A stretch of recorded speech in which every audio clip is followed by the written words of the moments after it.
Olá, aluno! Nesta unidade de estudo, o professor Edivaldo Nilo irá continuar explicando as taxas. Qual o conceito legal de taxa de polícia? Você sabe me dizer? Então, preste muita atenção para não errar nenhuma questão do seu concurso sobre este assunto. Bons estudos! Vamos nessa? Vamos agora resolver alguns exercícios sobre essa primeira parte das taxas, essas considerações gerais sobre as taxas. Vamos lá, aí na tela. Veja aí, concurso recente aí de auditor fiscal da Receita Municipal do município de Angra dos Reis, no Rio de Janeiro. A possibilidade de instituir uma taxa está diretamente vinculada ao campo de atuação da entidade federativa? A resposta é positiva. A gente acabou de ver isso. Artigo 80 do CTN. Você viu a questão da ilegalidade da taxa cobrada pelo município de ocupação em solo urbano em relação a redes de transmissão e distribuição de energia elétrica. O município não pode criar essa taxa através da Câmara de Vereadores. Por quê? Porque a energia elétrica, esse tema é um tema constitucional ligado à competência da União. Então, não teria competência o município. O município aí, se criar uma taxa de ocupação do solo urbano ou uso do solo, de ocupação ou uso do solo urbano em relação à rede de transmissão e extensão de energia elétrica, está usurpando a competência da União. Então, essa primeira questão aí, verdadeira. Vejamos outra questão aí. O fato gerador da taxa não é um fato do contribuinte, mas um fato do Estado. Este Estado exerce determinada atividade e, por isso, cobra a taxa das pessoas que dela se aproveitam. Verdadeira essa assertiva também. Por que é verdadeira essa assertiva? É verdadeira porque a taxa decorre do exercício regular do poder de polícia ou a taxa decorre do prestação efetiva ou potencial do serviço público específico ou divisível, ou seja, é um tributo vinculado, decorre de um fato do Estado, que é essa prestação do exercício do poder de polícia ou a prestação do serviço público. Então, está verdadeira esta assertiva. Vejamos outra questão. A atuação estatal referível, que pode ensejar a cobrança da taxa, pode consistir no exercício regular do poder de polícia. Verdadeiro, você viu as duas espécies de taxa, a taxa de poder de polícia e a taxa de serviço público, ok? Então, verdadeiro aí, o exercício regular do poder de polícia pode ensejar a cobrança da taxa, segundo o artigo 145, inciso 2 da Constituição, ou o artigo 77 do Código Tributário Nacional. Vamos nessa? Vamos nessa. A atuação estatal referível, que pode ensejar a cobrança de taxa, pode consistir na prestação ao contribuinte ou na colocação à disposição deste de serviço público específico divisível ou não. A questão, o enunciado vinha perfeito, só que se tornou o enunciado incorreto pelas suas últimas palavras, a questão de colocar esse ou não.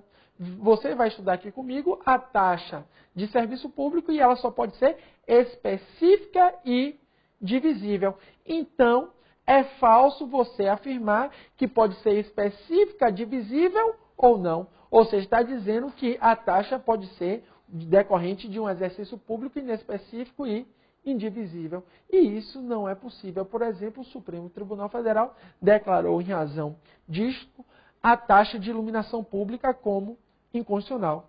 E depois foi criada não taxa de iluminação pública, mas a contribuição de iluminação pública. E contribuição de iluminação pública, a contribuição não exige que o serviço público seja específico e divisível. Então, o Supremo declarou a taxa de iluminação pública como inconstitucional porque não era um serviço público específico e divisível. Por exemplo, não se conseguia identificar o usuário. Vamos seguindo. Então, é falsa essa assertiva por causa do ou não. Vejamos aí uma questão de prova de juiz federal recente. A taxa independe da associação do fato gerador com o serviço para qual foi instituída. É falsa essa assertiva. Você viu que a taxa é um tributo vinculado. Então, depende sim da hipótese de incidência. Por ser um tributo vinculado, ela tem como fato gerador em abstrato um serviço estatal. Então, quando se fala que a taxa, principalmente essa palavra, independe do serviço, é falso. Depende do serviço público, ou seja, depende da prestação efetiva ou potencial do serviço. E também você poderia analisar essa assertiva em razão da competência do artigo 8º, do artigo 80 do CTN. Porque a competência, se for um serviço público de competência do Estado, se for um serviço público de competência do Distrito Federal, a União não pode cobrar. Se for de competência de um serviço público do município, o Estado não pode cobrar. Então, vai depender da análise do tipo de serviço também.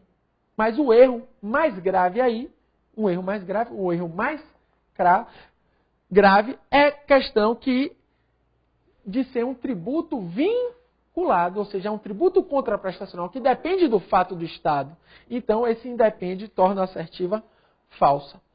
Veja aí, aqui essas próximas questões são de taxa de poder de polícia que vamos trabalhar agora. Então vejamos aqui, trabalhando com vocês, a primeira espécie de taxa, a taxa de polícia. Veja que essa taxa de poder de polícia, ela serve para cobrir os custos administrativos. Né? Os custos administrativos do exercício regular desse poder de polícia. Veja que esse poder de polícia é uma prerrogativa do poder público. O poder de polícia não pode ser exercido pelo particular. Não pode, segundo o STF, ser exercido por pessoa jurídica de direito privado.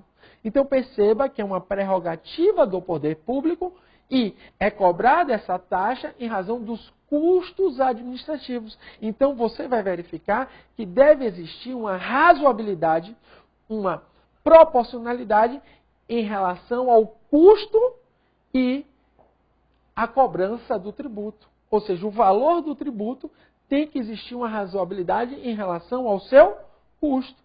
Não se pode cobrar um tributo, uma taxa exorbitante, se o custo para a prestação dela é pequeno. Ou seja, tem que obedecer o postulado aí da razoabilidade. Agora veja, o conceito de poder de polícia. O conceito de poder de polícia, ele está no artigo 78 do CTN. Que tem relação aí com segurança, higiene, tranquilidade pública. Veja que o conceito legal de poder de polícia ele é bem extenso, está lá no artigo 78 do Código Tributário Nacional. Tem uma curiosidade sobre esse dispositivo. Por exemplo, na minha prova discursiva, lá em 2007, minha prova discursiva para procurador do Distrito Federal, cobrou esse assunto, poder de polícia. E como o parecer que deveria ser elaborado pelo candidato, no caso eu, lá em 2007, teria que ser em 300 linhas, ou seja, era um parecer extenso, tinha mínimo de linhas, né? E se poderia no caso daquela prova discursiva, utilizar a legislação, caiu como uma luva. Né? Eu utilizei lá o conceito do poder de polícia estabelecido no artigo 78 do CTN, como nós estávamos falando. O parecer tinha 240 a 300 linhas, mínimo 240. Então, esse artigo 78 caiu como uma luva. Por quê? Porque colocamos o artigo 78 do CTN de forma total no nosso parecer. Graças a Deus, tiramos a nota máxima e ocupamos aí várias linhas, né? Porque era uma pergunta sobre princípios relacionados a poder de polícia. Ou seja, você tinha que escrever bastante sobre o tema, mas a pergunta é simples. Então, teve gente que foi eliminada por não cumprir com o requisito mínimo de linhas. Então, veja, o artigo 78 do CTN traz o conceito legal do poder de polícia. Mas vem caindo cada vez mais, e aí vale a pena a sua leitura do artigo 78, vem caput, vem caindo cada vez mais o conceito doutrinário. Qual é o conceito doutrinário de poder de polícia? E aí se relaciona com alguns requisitos. Primeiro requisito é que o poder de polícia, como nós já falamos, tem que ser estatal. Ou seja, somente o poder público pode exercer o poder de polícia, não pode o particular. Esse poder estatal tem que ser fundado em lei. Ou seja, tem que ter fundamento legal. E esse fundamento legal tem que ser compatível com o texto da Constituição. E esse poder de polícia, ele serve para preservar os direitos de propriedade e os direitos de liberdade. Ou seja, é fundado no direito de propriedade e fundado nos direitos de liberdade. Você sabe aí que propriedade e liberdade são direitos considerados, pelo artigo 5º do texto constitucional, considerados direitos fundamentais, né? Direito de propriedade e direito de liberdade. E esse poder de polícia tem que ser em razão do interesse público.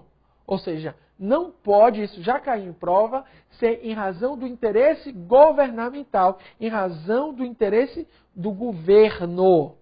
Tem que ser em razão do interesse primário, o interesse público de todos. Ou seja, apesar de ser uma atividade discricionária, o poder de polícia, você verifica isso no artigo 78, parágrafo único, o CTN adota como uma atividade discricionária, você tem que verificar que mesmo sendo essa atividade discricionária, tem que ser fundada no interesse público primário.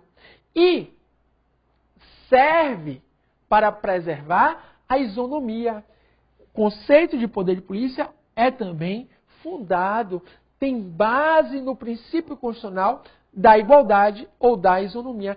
Serve para preservar a igualdade entre as pessoas. Então veja, é um poder público estatal fundado na lei que visa a proteção dos direitos fundamentais de propriedade e liberdade em razão do interesse público primário e visa a observar o princípio da isonomia.